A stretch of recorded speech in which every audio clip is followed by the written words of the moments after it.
Perek Gimel, Mishnah Yud Daled. Capítulo 3, Mishnah 14. Hu Haya Omer. Quem costumava dizer? Rabi Akiva costumava dizer: Chaviv Adam Shenivra Vetzelem. Amado, querido é o homem que foi criado à imagem divina. Não está escrito divina, mas é isso que ele quer dizer.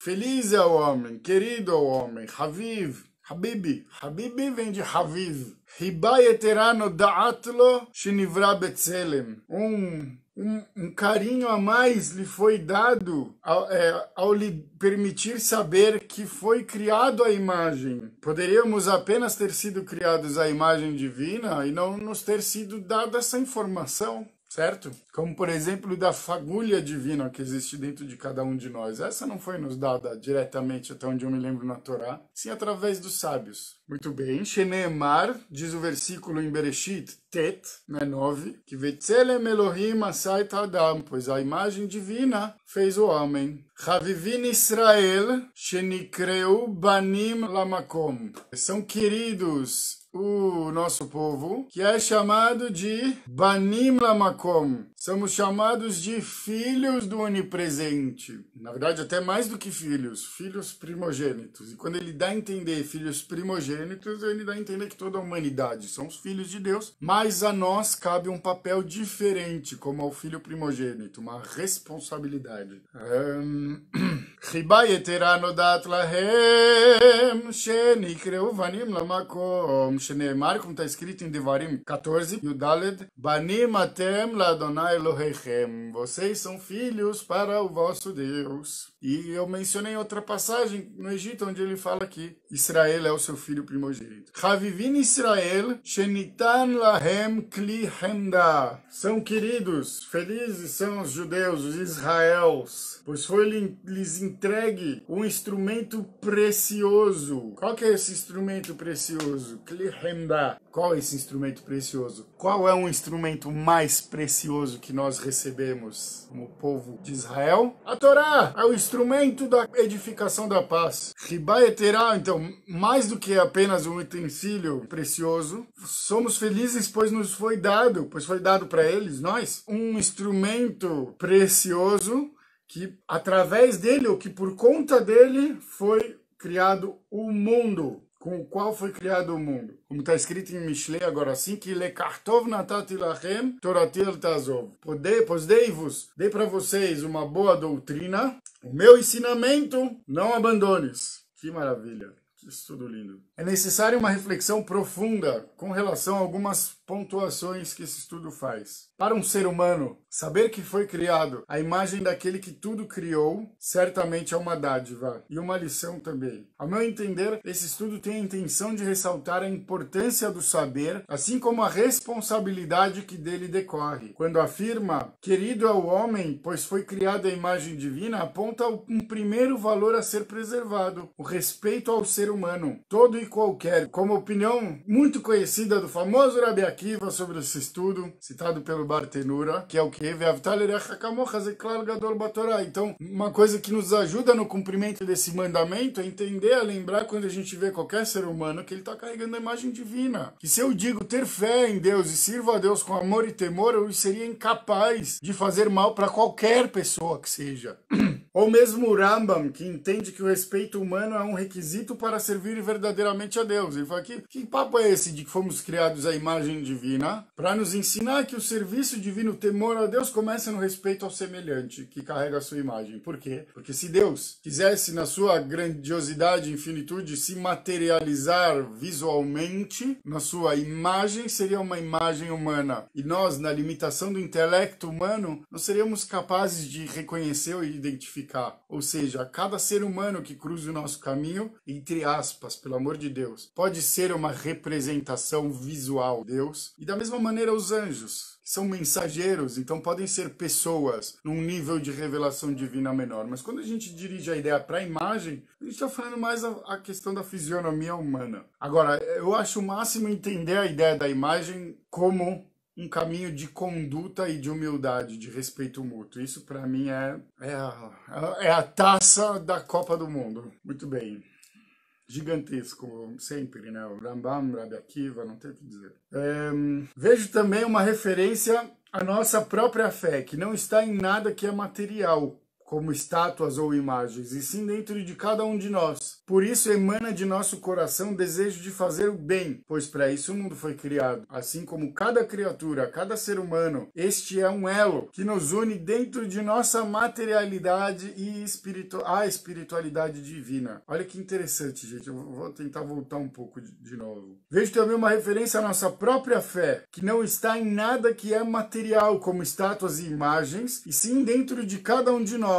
Por isso emana de nosso coração um desejo de fazer o bem, pois para isso o mundo foi criado, assim como cada criatura, cada ser humano. Esse é um elo que nos une dentro de nossa materialidade, a espiritualidade divina, que é aquilo que a gente vem dizendo, que é trazer a espiritualidade divina, trazer a divindade para o mundo. Porque o mundo a gente tem o livre-arbítrio, que é maravilhoso, mas o ser humano, na sua arrogância, na sua turrância, sei lá se é assim que fala, escolhe o seu ego, escolhe a egolatria a Deus. Vou fazer uma torre cujo topo atinja os céus, para mostrar para esse Deus que ele nunca mais vai mandar uma praga para o mundo como o dilúvio. Essa é a moral da história da Torre de Babel, a principal, talvez. Que estupidez é essa? Eu vou subir, vou botar uma cadeira em cima da mesa, vou subir em cima da cadeira que está em cima da mesa para ficar da altura do papai e dizer, olhando nos olhos dele, que ele não pode nunca mais me castigar, que eu que vou castigar ele.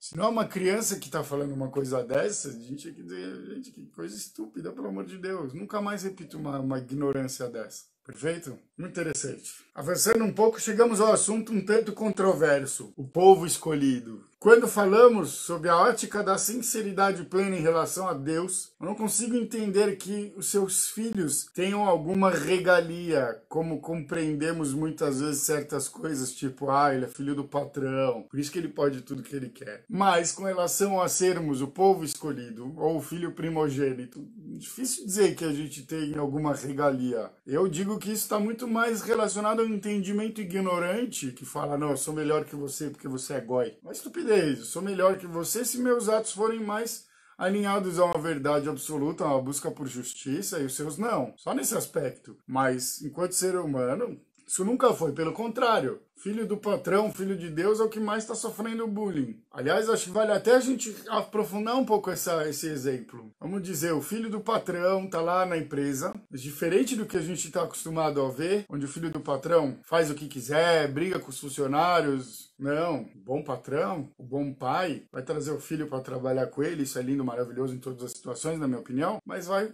falar pro filho, olha, filhão, você vai começar aqui, ó. Você vai começar limpando o chão, você vai começar fazendo o trabalho menos. Não que limpar o chão seja menos, mas em termos de complexidade dentro de uma linha de trabalho numa empresa, você vai começar lá de baixo. E pelo teu mérito você vai ter que subir. São poucos pais, patrões que são assim, mas eles existem. Eu não creio em bruxas, pero que ai, certo? Não são muitos, mas existem. Eu já vi. O pai, que é um bom pai, um bom patrão, vai botar o filho para trabalhar na sua empresa, ele vai começar de baixo. Ele não tem que começar com regalia, porque senão ele vai achar que ele é melhor que os outros. E ele jamais será. Ele jamais dominará tudo aquilo. Quem é o melhor numa empresa?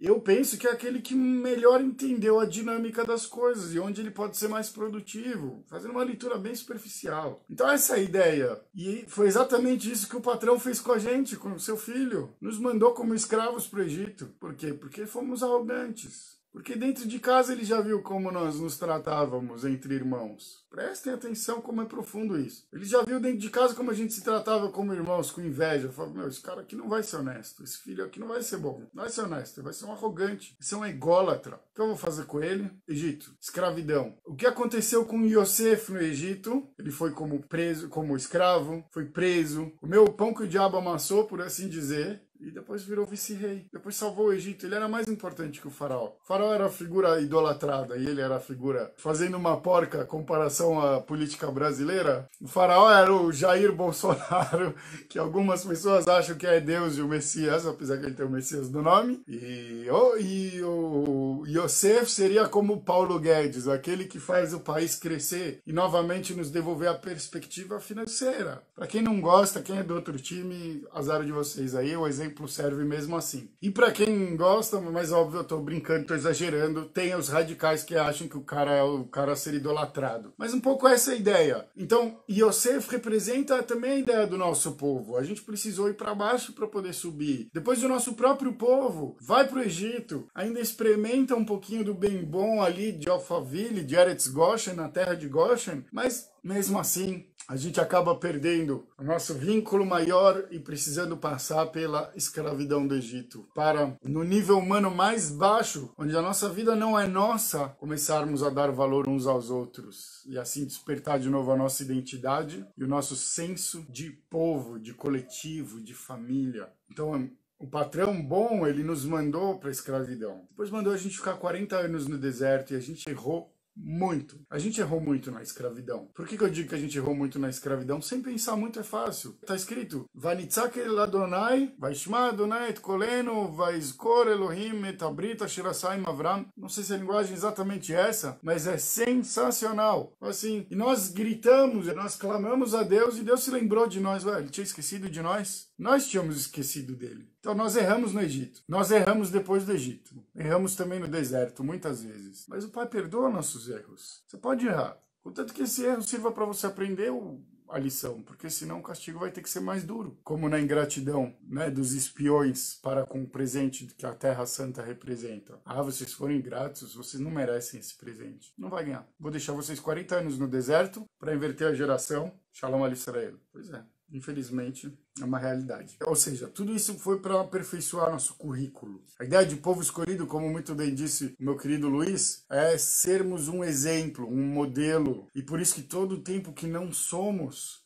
criticados e odiados. Temos que ser esse modelo, temos que ser esse exemplo. Afinal, recebemos um utensílio esplêndido, esplendoroso nas nossas mãos, pelo qual o mundo foi criado. Isso não quer dizer grandes poderes aqui, são enormes poderes nos foram dados. E a responsabilidade nos é exigida, especialmente quando a gente não faz aquilo que tem que ser feito. Responsabilidade a nível de compromisso, né? Com essa posição de sermos o filho primogênito, de sermos a luz do mundo. A função do objeto precioso, Torá, ao qual se refere o estudo, é justamente indicar qual é o caminho para que consigamos exercer esta responsabilidade. O manual de vida que dá sentido a tudo.